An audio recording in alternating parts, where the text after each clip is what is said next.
a very late night, per usual this go round. Great night. If you do not know me, my name is Tennille Stewart. I help women who've been diagnosed with lupus go from confused and discouraged to healed, hopeful, and in control of the medical narrative.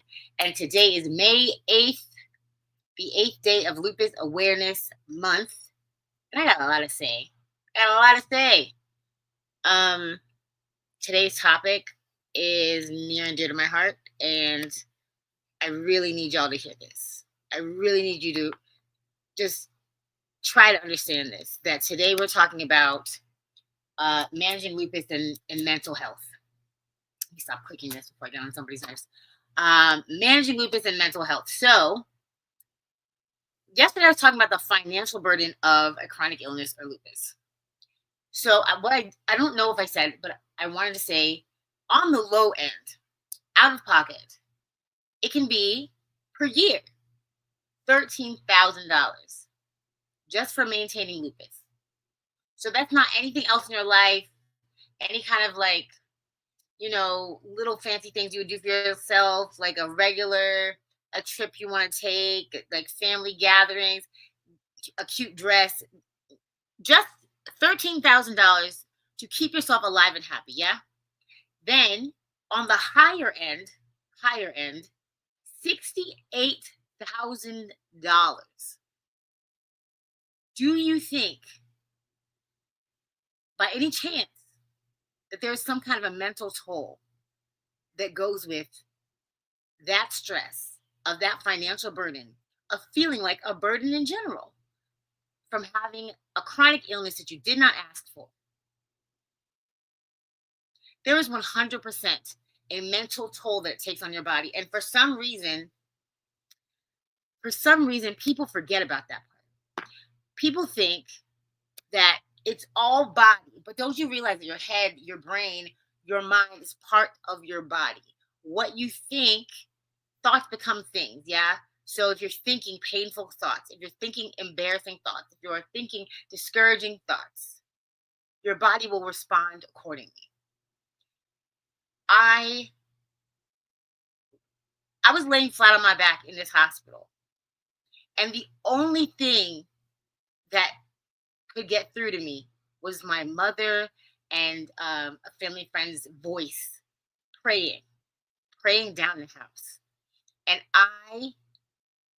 all I remember hearing besides that was beeps of the machines that were making sure I was alive, and footsteps in the hallways for however many days on end. That was my normal. That was my white noise in the background. But for some reason, when I really had, the pain was too much, and I really was thinking, I was praying, God, whatever this is, just take the pain away. I don't care how you do it, take it away. And then I heard this praying, and my mind remembered, oh girl, you have things to live for. The mind is a strong, strong place. Even with brain fog, even with medications, all of that, the prayer got to me. My family members' voices got to me. Once you get a hold of what you're thinking, you are unstoppable. And it's not easy. It is not easy, but with support, you can do anything. So some of the symptoms of neuropsychiatric symptoms for lupus are psychosis, delusions, and hallucinations. So imagine that you already feel crazy because the doctors don't believe you. You already feel crazy because your body is not doing anything that you're used to, that you think would be a normal thing for your body to do. And on top of that, you start getting diagnosed with all kinds of mental disorders. It was literally 3 years ago, maybe, that I was diagnosed with different forms of depression, ADHD. 25% of lupus patients will be diagnosed with major depression. Okay? So now, not only is your body acting a fool, you're having a hard time getting out of bed mentally. Like, It's already enough. The pain is enough. And then your mind, you can't get a hold of. Imagine. Hey, Beijing Shinobi, thank you for joining. Just imagine that you can't get a hold of even your mind. So 37% will be diagnosed with anxiety. Do you know what it's like to be in a hospital that's a very sterile environment? And then when you're there, all you hear is beeps and doctor's voices and papers rustling. You don't get to sleep because they're always testing your blood. They're always taking you for tests early in the morning. Breakfast and lunch and dinner are a set time. It doesn't matter what you feel like or if you're awake or they're taking you to the places and they're doing the things. And that's just what it is. Do you think you're going to have a little anxiety? And imagine feeling safe in this hospital, in this place, and then all of a sudden they say you can go home. No instructions besides take this pill, take that pill, do this, do that. But you're used to the hospital schedule. The most, I felt like my heart was going to burst out of my chest the night that they took me from the hospital to the rehab center to learn how to walk again and like be a human again. I will never forget that night. I was so scared going from the safety of the hospital where I could see everything. I knew people had been there for months to a little van in a little bed, and they wouldn't. My parents couldn't come in the ambulance with me, and it's rain, pouring down rain, lightning. The driving feels so fast. I could just I felt my heart like it was about to jump out of my chest. Anxiety. And then you're supposed to go home and understand how to control that. Mental wellness is not only your responsibility. It's your responsibility, but it's your responsibility to ask for help. Ask for help. Can I say it in another language? Por, por, por ayuda? Spanish. I don't know. Ask for help. Okay. In whatever, like, put it in the comments. Ask for help in another language, please.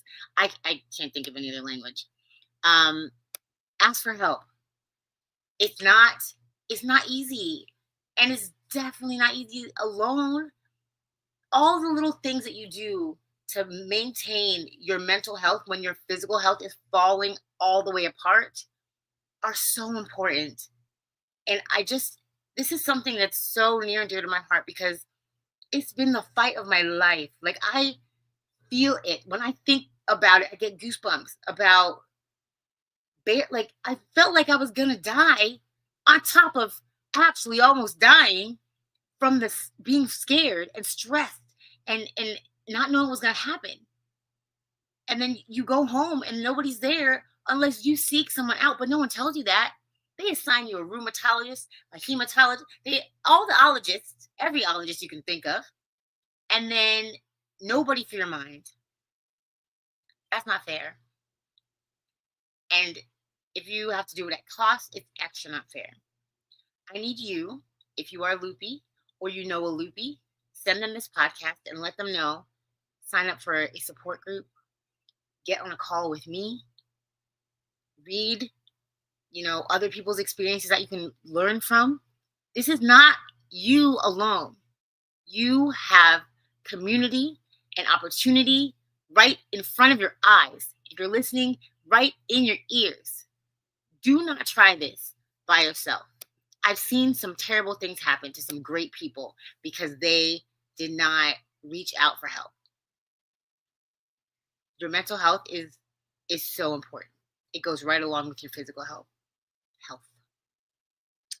Well, now that I just, went all the way in, I'm going to say this month is also World Ovarian Cancer Day today, the 8th.